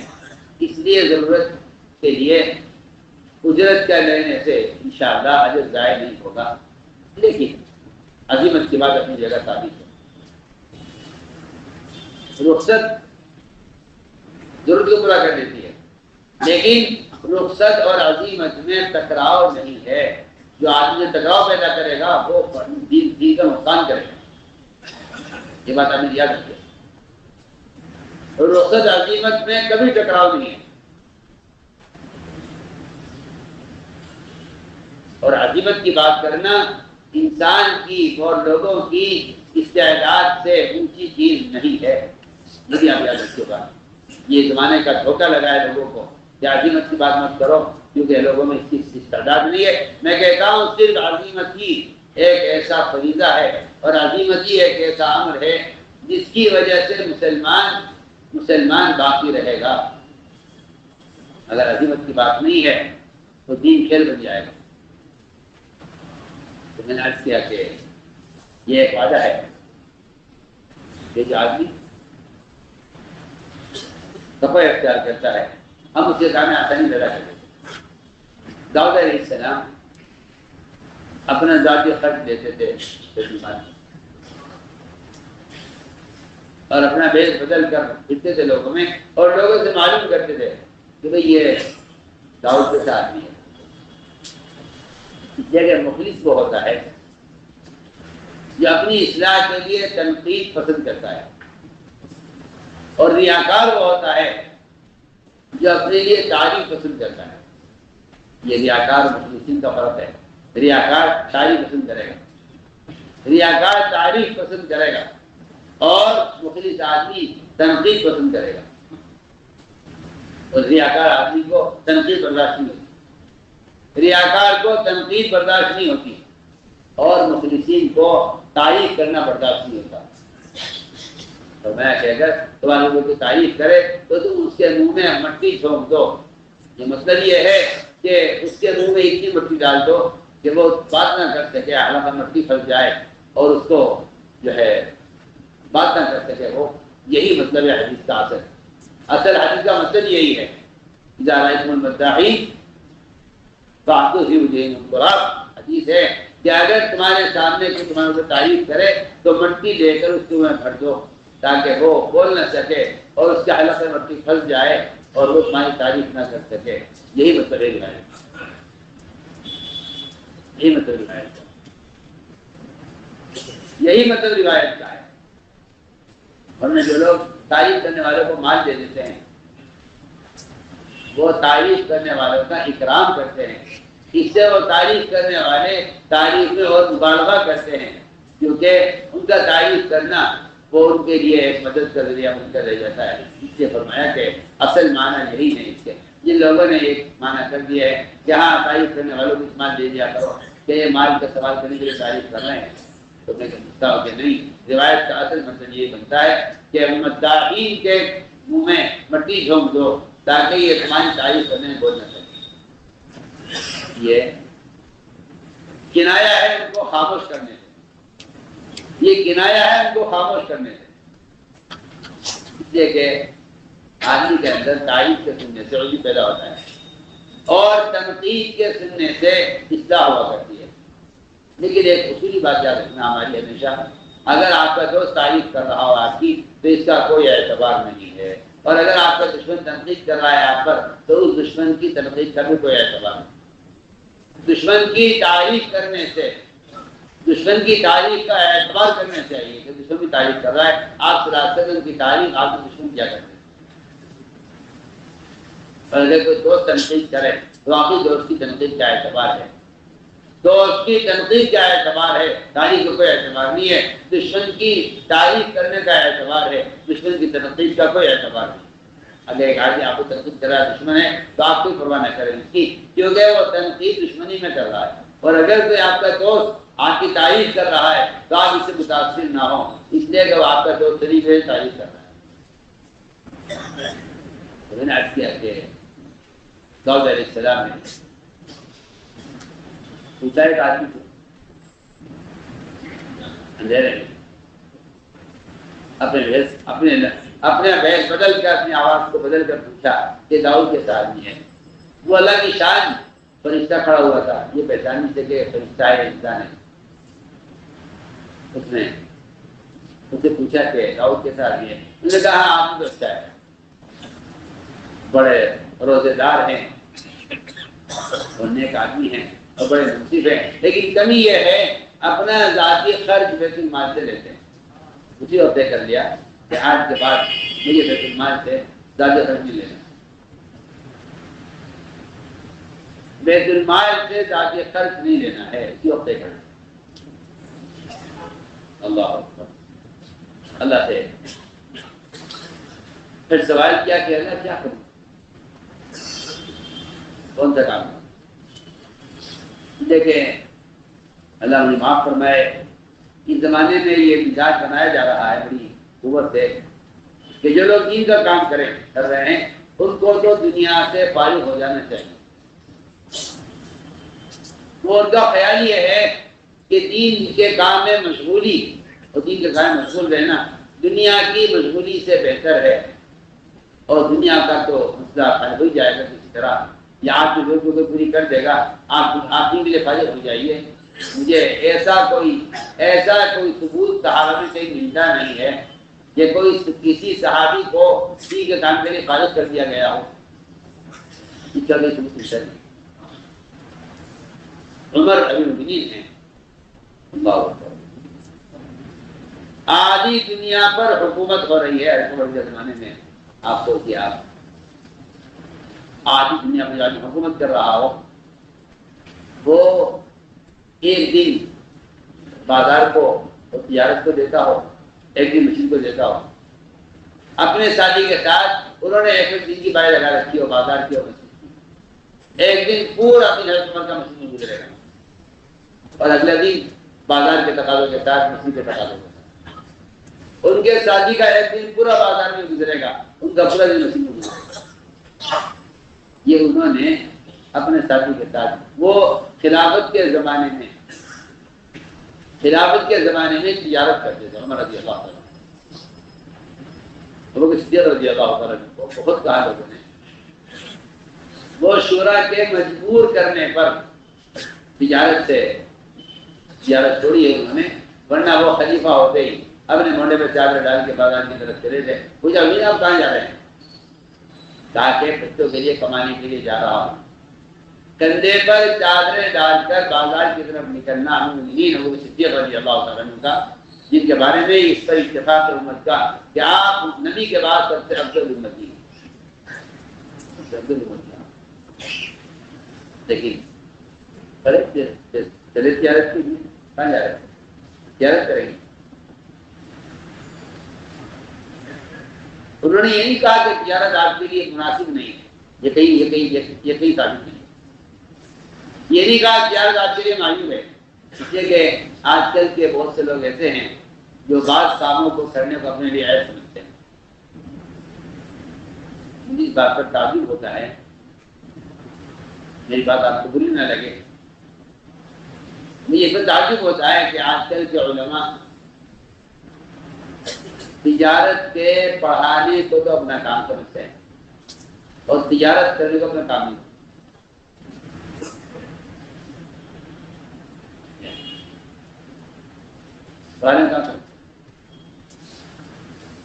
اور میرے نزدیک تجارت کے احکام پڑھا دینا یہ کوئی عملی تعلیم نہیں ہے، یہ کوئی عملی تعلیم نہیں ہے، یہ کوئی عملی تعلیم نہیں ہے کہ علماء کے ہاتھوں میں کتابیں ہوں اور جاہلوں کے ہاتھ میں منڈیاں ہوں، بازار جاہلوں کے ہاتھ میں اور کتاب تجارت کے احکام کتاب علماء کے ہاتھ میں۔ یہ امت کے جہل کا یہ علاج نہیں۔ میں کیا آپ سے عرض کروں کہ ایک ملک میں ایک صاحب تھے، ماشاءاللہ ان کے 6 یا 7 بیٹے، جوان 7 بیٹے اللہ نے دیے۔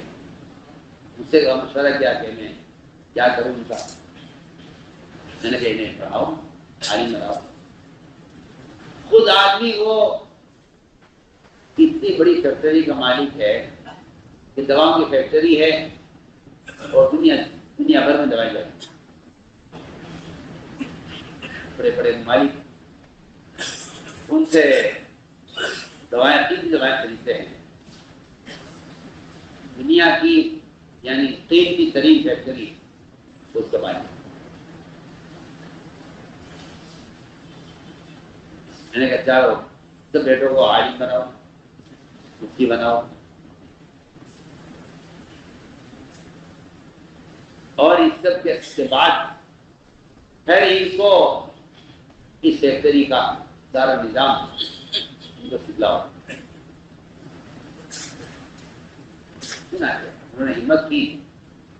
سارے بیٹے ملتی ہیں مدارس مدرسوں میں اعلیٰ کتابیں پڑھاتے ہیں, تعلیم دیتے ہیں.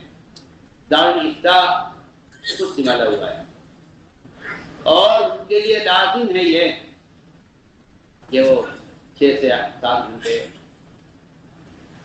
وہ فیکٹری کو دیتے ہیں. جس میں باری کمپنی آتی ہیں اور آ کر ان سے معاملہ کرتی ہیں. وہ عملی طور پر عالمی سطح پر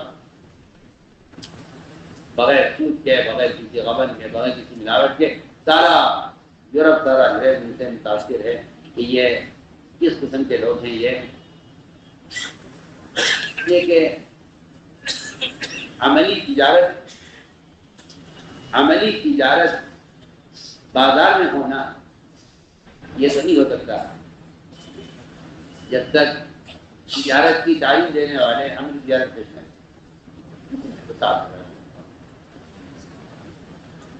کہ آپ تعلیم کو الگ کر دیں, عملی تجارت کو الگ کر دیں, تو اس سے آپ بازار میں عملی تجارت پیش نہیں کر سکتے. ہم تو صاف کو بتاتے ہیں کہ تعلیم اور عملی تجارت عمر رضی اللہ کے زمانے میں یہ ممکن نہیں تھا کہ ایک آدمی مدینے کے بازار میں تجارت کرے, تجارت کے احکام کا امتحان دیے بغیر اور تجارت کے احکام کو سیکھے بغیر وہ ہمارے مدینے تجارت نہیں کر سکتا.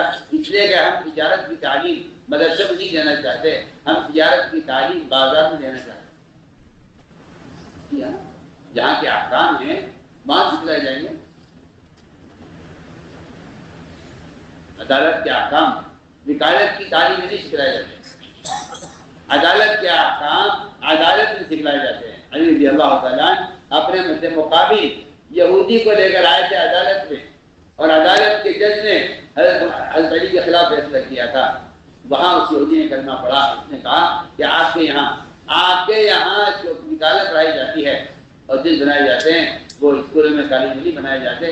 آپ کے یہاں جو تعلیم ہوتی ہے اصل جو ہے وکالت کی اور جو ہے عدالت کی, وہ آپ کی عدالتوں میں آپ کے یہاں عملی تعلیم ہے.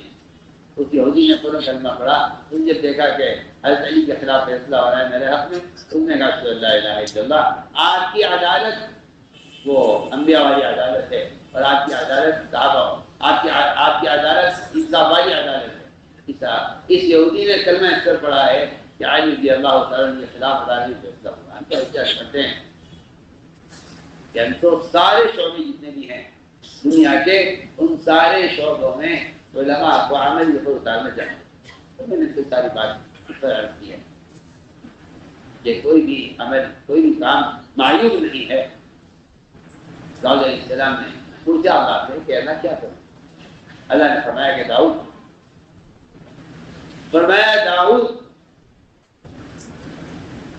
زرے بنایا کرو. ایک نبی کو لوہار کا کام دیا گیا, زرے بنایا کرو. ایک نبی کو لوہار کا کام دیا گیا, لیکن اللہ نے آسانی پیدا کی ہے تقوی پر, کیونکہ انہوں نے اپنے اخراجات کو فقری کمال سے ہٹا کر خود کچھ کرنا طے کیا.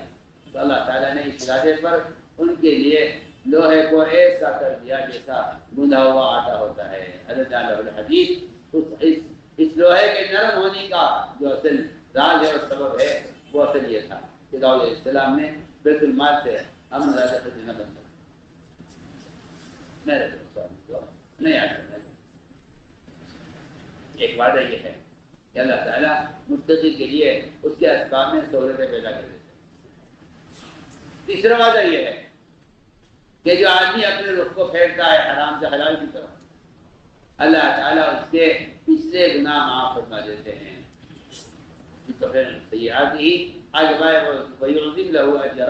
اور اللہ تعالیٰ اس کے اجر کو بڑھا دیتے ہیں کیونکہ اس نے اپنے رخ کو غلط تجارت سے صحیح کی طرف اور سود سے وہ چھوڑ کر حلال طریقے کی طرف تجارت کو بدلا ہے.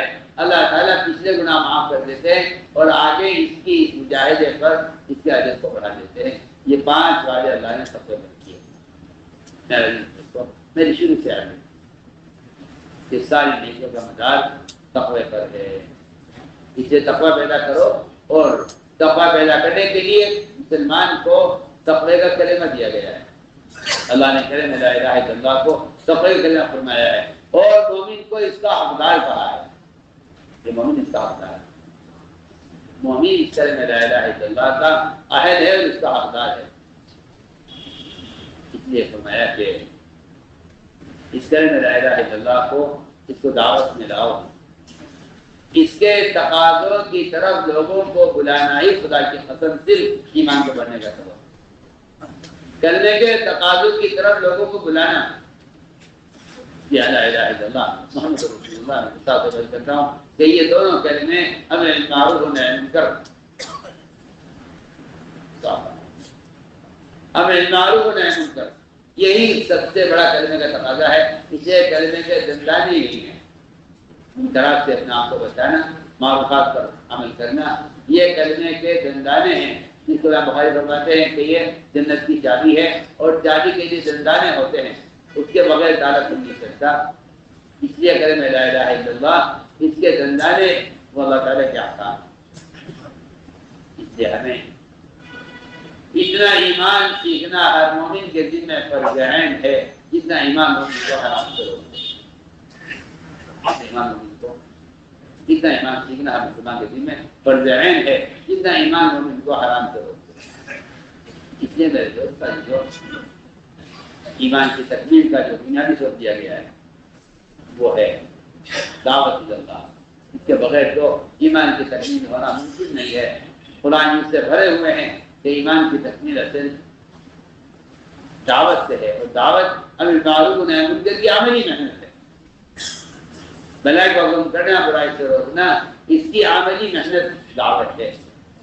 اس کی عملی محنت دعوت جسے بات بے تکلف کہی جاتی ہے، اور پورے یقین کے ساتھ کہ اگر کوئی شخص امر بالمعروف و نہی عن المنکر کی فریضے کو قلم سے ادا کر دے گا، یا کاغذ کا رقمہ سے ادا کر دے گا، تو اس سے فریضہ ادا نہیں ہوگا. اس کے لیے بدن کا استعمال شرط ہے. من رأى منکم منکرا فلیغیرہ بیدہ، کہ آدمی منکر کو اپنے ہاتھ سے بدلے. اعلیٰ جہاد بھی یہی، اعلیٰ ایمان بھی یہی. زبان سے بدلنا ادنا جہاد، یہ درمیانہ جہاد ہے، اور یہ درمیانہ ایمان ہے. منکر کو دل سے بدلنے کی کوشش کرنا یہ سب سے ضعیف ایمان ہے اور سب سے ضعیف جہاد ہے.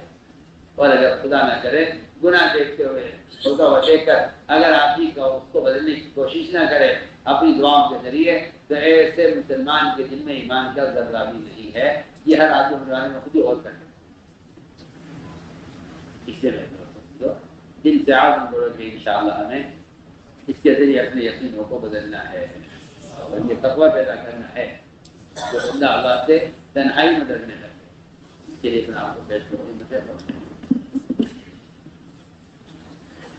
پیش کریں فرمائے ہر سال کے 6 ماہ کے لیے اللہ کے راستے کے 4 ماہ خروج کے فرمائے. جی کیا نام ہے؟ محمد فرمان صاحب مظفر نگر. سالانہ 6 مہینے محمد ارشد صاحب. جی ماشاءاللہ 2 ماہ کے لیے ماشاءاللہ 6 ماہ کے لیے ماشاءاللہ. ہر سال 4 ماہ کے لیے. بھائی شاداب صاحب 6 ماہ کے لیے. ہر سال 4 ماہ کے لیے ماشاءاللہ. فرمائے بیٹھے رہیں اور ایک دوسرے کو تشکیل کریں، تیار کریں. فرمائے ماشاءاللہ. 3 سال کے لیے مولانا نواب صاحب ماشاءاللہ بیٹھے رہیں، حلقہ لگائیں، ایک دوسرے کو تیار کریں، تشکیلیں کریں.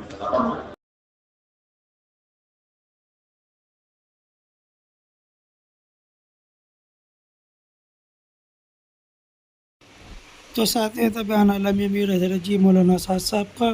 اس بیان کے متعلق آپ کی جو بھی رائے ہو آپ اپنی رائے ہمارے ساتھ ضرور شیئر کریں. پھر ملیں گے اسی طرح اور کوئی نئی بیان اور کوئی نئی اپڈیٹ کو لے کر. جب تک آپ حضرات اپنی دعا میں ہمیں یاد رکھنا. اب آپ لوگ ہمیں دیں اجازت. السلام علیکم ورحمۃ اللہ وبرکاتہ.